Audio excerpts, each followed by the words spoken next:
સાણંદ તાલુકામાં તાલુકા કક્ષાનો પીએમ કિસાન ઉત્સવનું આયોજન કરવામાં આવ્યું હતું। કાર્યક્રમ દરમિયાન પ્રધાનમંત્રીના વર્ચ્યુઅલ સંબોધનનું જીવંત પ્રસારણ કરવામાં આવ્યું હતું। આ પ્રસંગે પીએમ કિસાન સન્માન નિધિ તોરમાં હપ્તાની રકમ સીધી ખેડૂતોના બેંક ખાતાઓમાં જમા કરવામાં આવી હતી। કાર્યક્રમમાં તાલુકાભરના મોટી સંખ્યામાં ખેડૂતો, જનપ્રતિનિધિઓ તેમજ ખેતીવાડી વિભાગના અધિકારીઓ ઉપસ્થિત રહ્યા હતા। પ્રધાનમંત્રીના આહવાન અનુસાર મિલેટ પાકોના પ્રચાર પ્રસાર તથા ખેડૂતોને નવીન કૃષિ પદ્ધતિઓ અંગે માહિતગાર કરવાના હેતુથી આ પ્રસંગે તાલુકાના પ્રગતિશીલ ખેડૂતો દ્વારા પોતાના અનુભવો રજૂ કરવામાં આવ્યા હતા। તેમજ ખેતીવાડી વિભાગના જિલ્લા અને તાલુકા કક્ષાના અધિકારીઓએ મિલેટ પાકોના મહત્વ, પ્રાકૃતિક ખેતી, ટકાઉ કૃષિ વિકાસ અને આધુનિક ખેતી પદ્ધતિઓ અંગે વિસ્તૃત માહિતી આપી ખેડૂતોને માર્ગદર્શન પૂરું પાડ્યું હતું। तो जो कोई बड़ा હોય તો ઠીક છે, ના હોય તો શિવમ ફ્લેટ,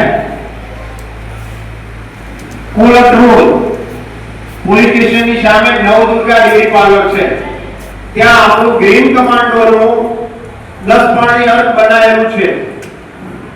350 કે 400 કોઈ ખબર નથી, હમણાં આ બધું ડીઝલનો ભાવ વધ્યો તો થોડો ભાવ વધાર્યો છે, બાકી એ 350 રૂપિયામાં જે આપણને એક ડબલું મળતું।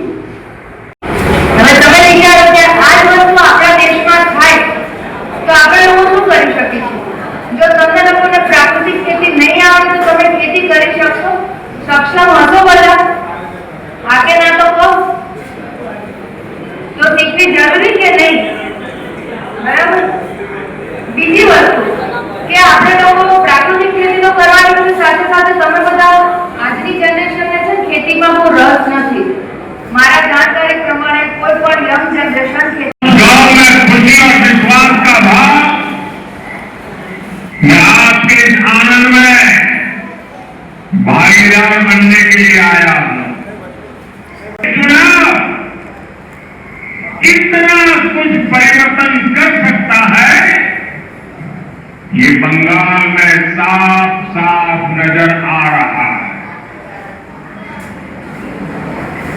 कोई बोलता हूं भालू वाले से तो